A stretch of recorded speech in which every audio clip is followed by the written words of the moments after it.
નમસ્કાર ખેડૂત મિત્રો, તારીખ 17/3/2025 વાર સોમવાર.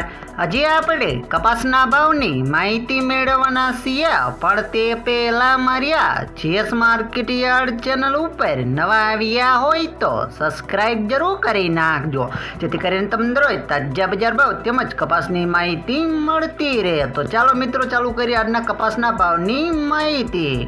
તો ખેડૂત ભાઈઓ, કપાસની બજારમાં અત્યારે તૈયાર પ્રોડક્ટ એટલે કે કપાસિયા તેલ અને ખોળની માંગ હોવાથી ભાવમાં ₹30 થી ₹80નો વધારો થાય તેવી પૂરી સંભાવના દેખાઈ રહી છે. કપાસની આવકો બહુ મોટી માત્રામાં નહીં આવે, પરંતુ માંગ પણ વધવાની ધારણા છે.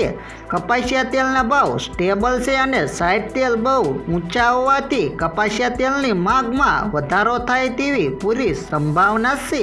હાલમાં અત્યારે દેશમાં કપાસના ઉત્પાદનમાં સતત બીજા વર્ષે ઘટાડો થઈ શકે છે અને સ્થાનિક ભાવમાં વધારો થઈ શકે છે, જેના પગલે દેશમાં વર્તમાન નિકાસ પ્રતિબંધ લંબાવવાની જરૂર પડે તેમ નિષ્ણાતો કહે છે.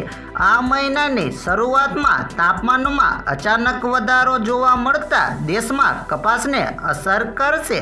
ભારત વિશ્વમાં 3જા નંબરે ઉત્પાદક કપાસની નિકાસમાં ઝઝૂમી રહ્યો છે, ત્યારે બાંગ્લાદેશ, યુએસ અને શ્રીલંકાના સહિતના નજીકના દેશો સામાન્ય રીતે કપાસની આયાત માટે ભારત પર આધાર રાખે છે. જો કે ભારતે કહ્યું હતું કે તે નિકાસ પ્રતિબંધને માફ કરવા માટે વ્યક્તિગત દેશોની વિનંતી ઉપર વિચાર કરવાનું ચાલુ રાખશે. મિત્રો, આ તમામ માહિતી ન્યૂઝપેપર ઉપર આધારિત છે. જો વિડીયો સારો લાગ્યો હોય તો આ વિડીયોને લાઈક કરી સબસ્ક્રાઈબ કરવાનું ના ભૂલતા.